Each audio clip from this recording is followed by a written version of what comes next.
Remember our report from May 3rd that Lucasfilm had been given a directive to move away from the sequel trilogy? That Dave Filoni has been tasked with branching it off somehow. Sorry, Raylos. On May 4th, 12 hours later, Nielsen released data that showed the sequel trilogy is a rating stinker on Disney+. We wondered if Disney had coordinated that PR switch. But now, there's a new piece of major evidence Disney is ready to reset Star Wars. And this time, it's a photo you just have to see.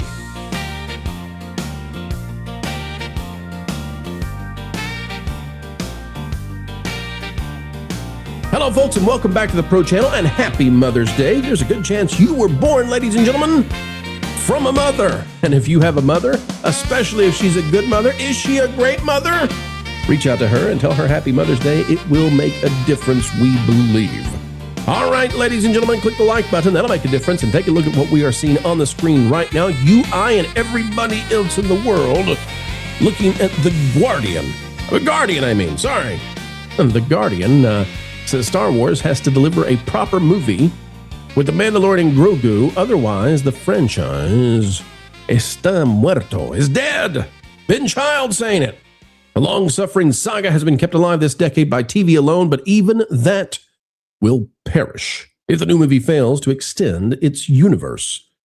All right, so here we are. We're at the point now where the mainstream media, I mean, The Guardian, folks. I know I said it silly. I know what it is. The Guardian, the what should we say? The purveyor of orthodoxy out of the United Kingdom.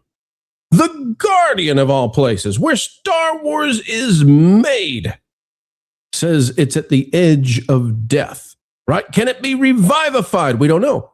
But it's no longer the fandom menace that's saying Star Wars is dead. Well, folks, we did that report on May 3rd. 12 hours later, Nielsen came out, set the stakes for Disney, and we probably believe Disney coordinated with that to get that out there to say sequel trilogy is dead. And why do we do that? Because there's a photo that we didn't know about up until just a few days ago, brought to our attention, and it's going to be brought to your attention now. This is a big deal. Let's click on it. Let's show it to you. Star Wars Holocron has this one. I don't know how we didn't know about this. Well, I do actually. It's because there's so many pieces of information and so many different sources and so many people know different things. This one really matters. It says Disney President Dana Walden. Disney President. I guess, okay, she's the number 2, right? CEO Josh D'Amaro. He's the number 1, right? And Chairman Alan Bergman. He's the leader of all things movies. Visited the Rebel hideout at Lucasfilm headquarters today to meet Dave Filoni and Lin-Manuel Brennan, the two people who lead Lucasfilm. Now, this actually really matters more than you would anticipate. See, Josh D'Amaro is a brand new CEO, and Dana Walden is a brand new whatever she is. And Alan Bergman is, well, he's been there for a while. When you get together the leaders, the top 3 leaders for the biggest entertainment company in the world, right after the transition of power, when you get them all together, something is happening. It's not for a photo op. The value of time for these people is extensive. And this is not like Josh shows up at Disneyland, which is not so far away from his headquarters in Burbank. This is not like Josh hops a plane and he shows up at Disney World and hoorah, hoorah, Josh loves Disney, right? To show up at Lucasfilm is a little bit of a difficulty. And here's why. You see Lucasfilm, this is the headquarters for Lucasfilm. And by the way, we had heard Kathleen Kennedy doesn't work here. Kathleen Kennedy, well, she doesn't, obvious now, but back when she was in the lead, she didn't go here.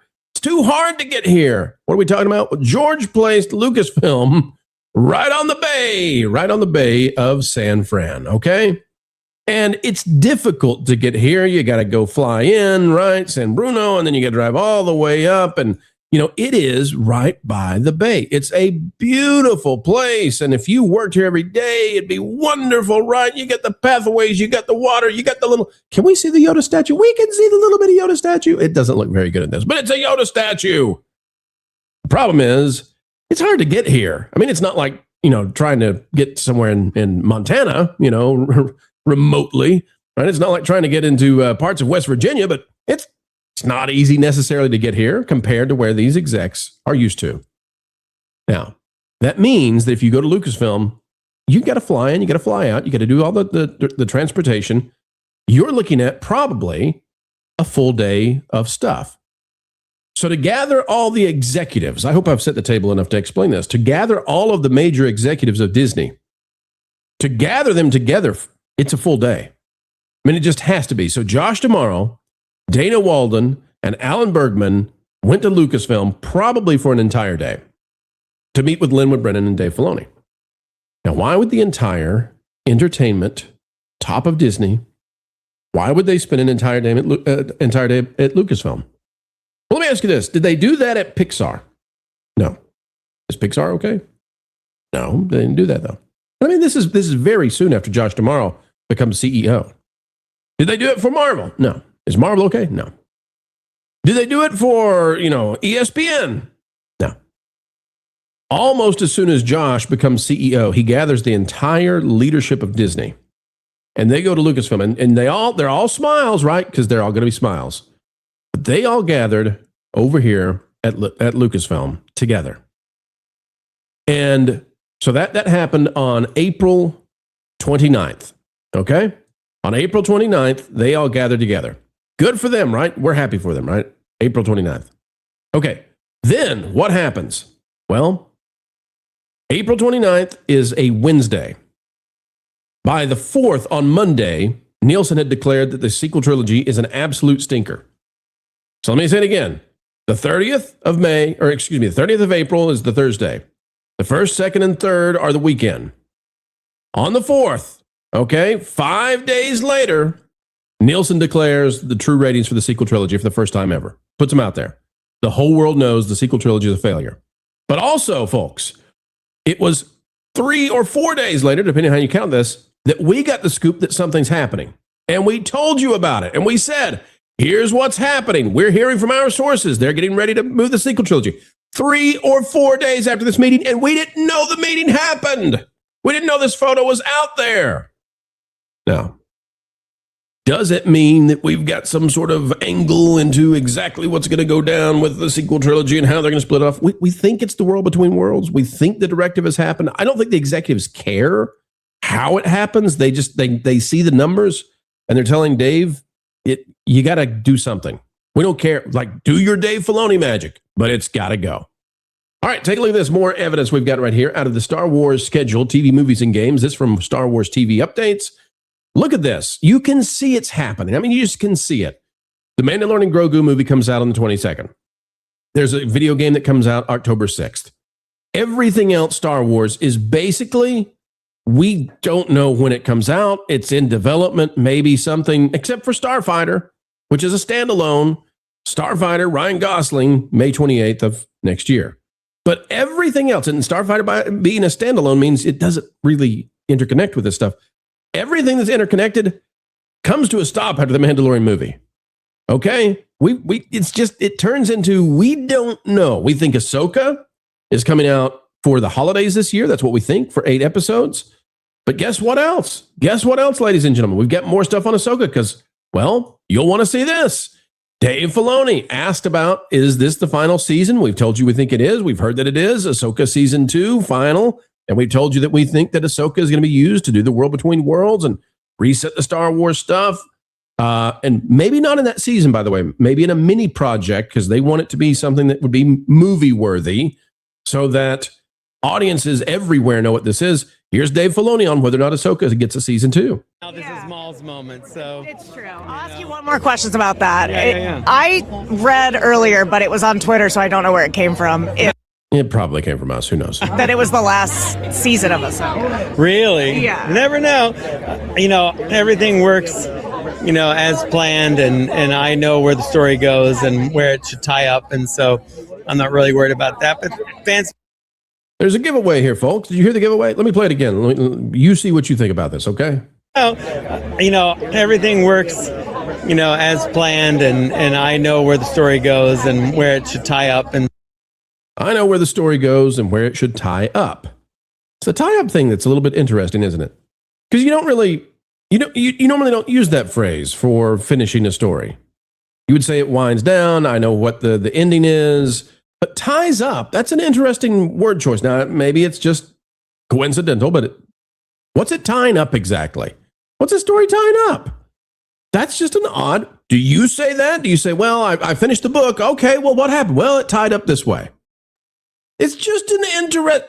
Maybe it's what he says all the time. Okay, am I reading too much? Am I reading? You decide. So I'm not really worried about that. But fan speculation is always fun. It's always fun to hear what people think, But we got a lot going on right now in the presidency. And he wants to switch. Now, why does this matter? Because we've said Ahsoka is likely the character who has to be ended in order to reset the timeline. And we're not going to go back into that in great detail. Lauren explained all of this stuff that's, it's beyond most Star Wars people, but it's what you have to do to reset the timeline within Star Wars lore. Ahsoka has to be the one to go. Okay. Wouldn't you, if there were more seasons, wouldn't you say, I think there's going to be a lot more seasons, or we've got many more stories to tell about Ahsoka, whether they're in the series. No, he really doesn't do that, right? He really doesn't do that. And it may be because we're having high-level meetings all the way up at the top of Disney now to say, we don't care. We don't care how you do it. But we have to get the sequel trilogy off of us. It's killing us. One more thing that may be killing them. Star Wars Holocron has this one. Pedro Pascal wants to continue playing Din after the Mandalorian Grogu. Quote, it's the longest creative relationship I've had. It's the character that I've played the longest. Hopefully I get to continue playing him for as long as my body or as many bodies as we put in the suit can take it. You got to get rid of Pedro. Pedro is just anathema to success. And this time, it's not because he's weird like Rachel Zegler. This time, it's not because he's doing something bizarre. This time, it's not because he's wearing your grandmother's, wardrobe. It's because what he did with this quote is he gave away that the character does not die in the movie. And you can say, well, it's Star Wars, Pro. I mean, nobody dies. I mean, Han Solo even came back. Well, he died on the bridge, right? Okay, here's the deal.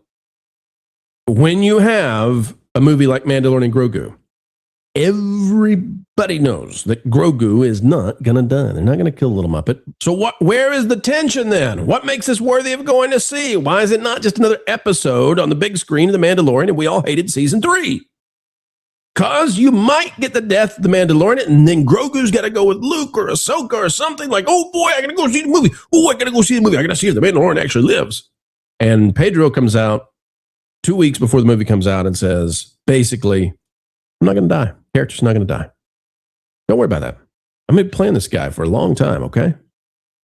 And it just deflates all of the tension and all of the excitement. You can imagine if Harrison Ford had done that before The Empire Strikes Back, right? You'd all be saying, well, okay, he's not really dead then even if he gets frozen in carbonite, right? Actors should know better than this. This is basic. This is like 101 for PR. And Pedro never gets it. And that's why these people are gathered together. Because they got to pivot, and they got to pivot hard. The only thing missing from this photo, by the way, and wouldn't it have been interesting if Jon Favreau had shown up? Oh, wait, there's something just as interesting. Remember that this week, according to Jon Favreau, he's meeting with Dave Filoni to talk about what comes next for Star Wars. And I'm betting it's based on these people, these 3 people essentially, the top leadership of Disney, stepping in, taking an entire day at Lucasfilm to say, this must be fixed. Folks, again, happy Mother's Day. Hope you've enjoyed it. Hope you enjoy following us with the breadcrumbs. Can we say exactly what's going to happen, the timeline, all that? No, of course not.